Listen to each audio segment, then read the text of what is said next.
What's up, powerful people, and welcome back to my YouTube channel. Listen, this video is going to be all about how small business owners can stop stressing out their virtual assistants. Okay, now I've been a virtual assistant for over 3 years now, and I've worked with plenty of people, business owners, just different types of industries and things like that. So I think I have a sense of how things should kind of operate between the virtual assistant and a small business owner. So tune in.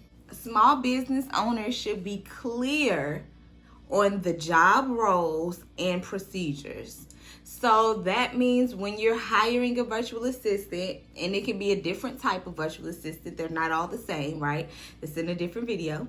So when you do hire that virtual assistant, the role needs to be clear. The job description needs to be clear and understood. So if you have a virtual assistant who is managing your podcast, those steps should be clear and the role should be clear, because if they're just there to manage your podcast and they end up doing more personal tasks for you, the lines are blurred. So start with you. Be clear on the job roles, the description, and the procedures that it takes to get the job done. Just so it's a clear expectation on what you expect and what it is that you want your virtual assistant to get done. The next one is this. I love when a business owner is organized in their minds and on paper, and they can come to you and explain the idea quickly because maybe they've thought more about it over the night or over the last week. It's really just about coming with an agenda. Listen, virtual assistants sometimes serve other people, not just one client. Sometimes they serve in a larger capacity, so they may be really in charge of operations for a whole business. So our lives can get just as jumbled and crammed up as small business owners sometimes, because we work so closely with them and we want to get things done for them, right? So it's really going to help you to come with an agenda, and it means to meetings, to projects, to your client phone calls, anything like that. If there's not an agenda, sometimes things can just be casual, and in business everything shouldn't be casual. In a business meeting, in a team meeting, in order to stay considerate of time and other tasks, come with an agenda. Be organized. Get those thoughts out before the meeting. Get your thoughts out before the meeting. I want you to understand that the meeting time is not your think tank. If you need a creative strategy call in a separate time, do that. But a team meeting is not time for you to be thinking out things. It's really a time for you to be instructing your team, checking in and making sure they're okay.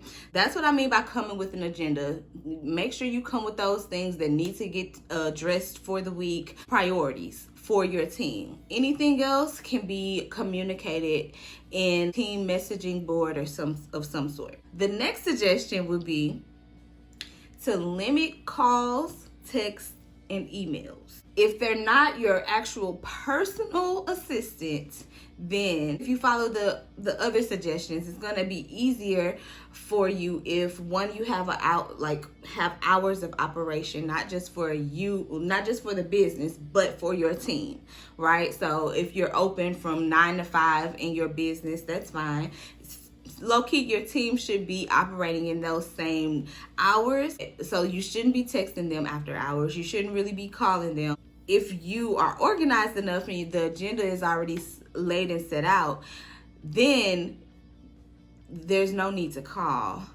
One suggestion that will kind of help you eliminate the phone calls and the text, and that's simply finding a team management tool. There are plenty of them out there. There are things like Slack. There's other team and project managing tools. I use Asana with most of my clients. It's great to communicate what you need. This is where your line of communication comes in. You don't have to always text or email or call your virtual assistant, because you're using Asana or you're using some type of task management to really be clear and organized about what it is that you need from your virtual assistant. And find a project management tool that really can assist you with assisting your team. And this will help you eliminate those emails, because what happens is if you're really working on a project and you have to go through the whole thread of emails just to find one piece of information, it's a waste of time and it's a waste of productivity when you can really be more organized and detailed right off the rip. If you have any particular expectations, make sure you write that out. Make sure that it's communicated, and then just make sure that you check in with your team so you can use this project board to tag them and say, hey, can I help you in any way, right? Instead of a text or a call. Because that's, for me, it's energy. And I am an introvert. That's why I even chose to work virtually. So even when I'm on a phone call, that kind of takes my energy and I'm not as productive as I could be. So you have to take that into consideration when you're working with people and your virtual assistants. So the last thing I would suggest would be to eliminate crunch deadlines. Okay? I personally believe that business owners should not give tasks that are due the same day. Some of us have different clients, some of us serve others, or some of us may even have jobs and families to take care of. When there's a crunch deadline, that means we have to drop everything, put everything else on hold just to focus on that. And that can be stressful. That can be so stressful. So if you have, we understand deadlines change, like there just has to be some type of team effort, some type of communication to where it doesn't feel stressful. Like things need to be organized. Like how bad would it be if we had a crunch deadline and we saw this task that needed to be done, and long story short, we spent hours on it and did it wrong? How stressful would that be to have to turn it all the way around again with an even smaller deadline? Man, it's stressful. So it even just like, whew. So listen, just thinking about those circumstances that sometimes our virtual assistants are put in, it stresses me out. And I know that they firsthand can feel it. So I really want you guys to take some of these suggestions and put them into place, either when you're working with an assistant or before you hire a virtual assistant. I think these things will really help you stay organized and not stress your virtual assistants out. That's my main goal with this video. Okay, so stop stressing your virtual assistants out. Put a little bit more work in, get a little more organized, get some tools in place that really are here to help you manage your team. Okay, all right.